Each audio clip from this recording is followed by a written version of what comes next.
Hello bachcho, let's read the question. The question says, in a full wave rectifier, input AC current has the frequency V, the output frequency of the current is. तो इस question में ये बोला गया है कि full wave rectifier में अगर हमारा इनपुट एसी करंट की फ्रीक्वेंसी V है तो आउटपुट फ्रीक्वेंसी हमारी करंट की कितनी होगी। तो इस क्वेश्चन में देखिए जो की कॉन्सेप्ट यूज होगा वो क्या है। In a full wave rectifier the rectifier rectifies both the half of input signal। both the half मतलब both positive and negative।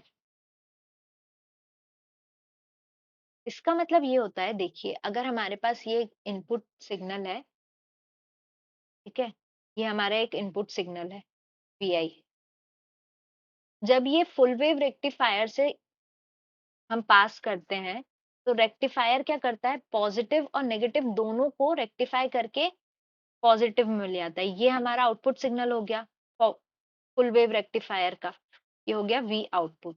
अब यहाँ पर देखिए इस केस में अगर फ्रीक्वेंसी हमारी V है, मतलब इसकी फ्रीक्वेंसी क्या है, V है, तो इसकी फ्रीक्वेंसी क्या हो जाएगी, यहाँ पर टाइम पीरियड सपोज अगर हमारे पास T था तो यहाँ पर, और ये हो गया इसका टाइम पीरियड T आउटपुट और ये हो गया T इनपुट।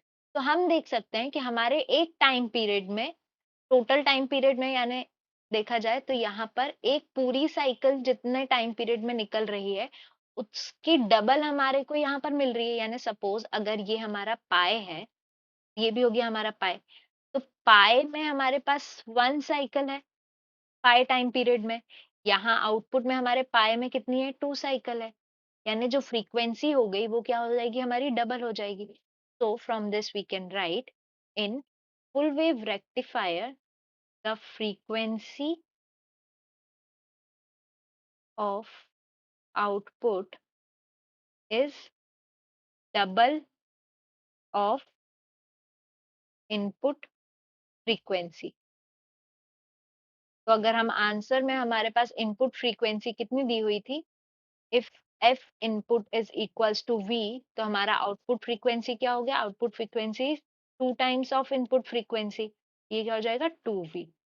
ये आ गया हमारा रिक्वायर्ड आंसर। तो करेक्ट ऑप्शन कौन सा हो गया, correct option is option C. Answer is option C. I hope you understood the question well. Best of luck.